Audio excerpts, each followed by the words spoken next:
દર શનિવારે હનુમાન ચાલીસા બોલીએ છીએ. હનુમાન ચાલીસા પ્રાર્થના કાર્યક્રમમાં બોલીએ છીએ આપણે, બરાબર. પણ હનુમાન ચાલીસા છે ને, એમાં જો એક શબ્દ આવ્યો ચાલીસા. ચાલીસા એટલે હનુમાન ચાલીસાની અંદર 40 ચોપાઈ છે. કેટલી ચોપાઈ છે? 40 ચોપાઈ છે.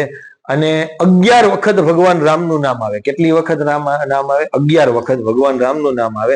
અને 108 વખત હનુમાનજીનું નામ આવે છે. એમાં 108 વખત હનુમાનજીનું નામ આવે. અને સાથે સાથે લગભગ 418 શબ્દ થાય છે. હનુમાન ચાલીસા આખી આપણે વાંચીએ ને એટલે 418 શબ્દ થાય અને 1041 અક્ષર થાય છે. 1041 અક્ષર થાય.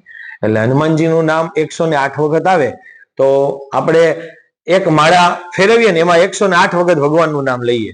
તો હનુમાન ચાલીસા બોલીએ અને એના બદલે કદાચ માળા ન કરીએ ને તો પણ આપણને માળા જેટલું કરીએ ને એટલો જ ફાયદો થાય, પુણ્ય મળે આપણને.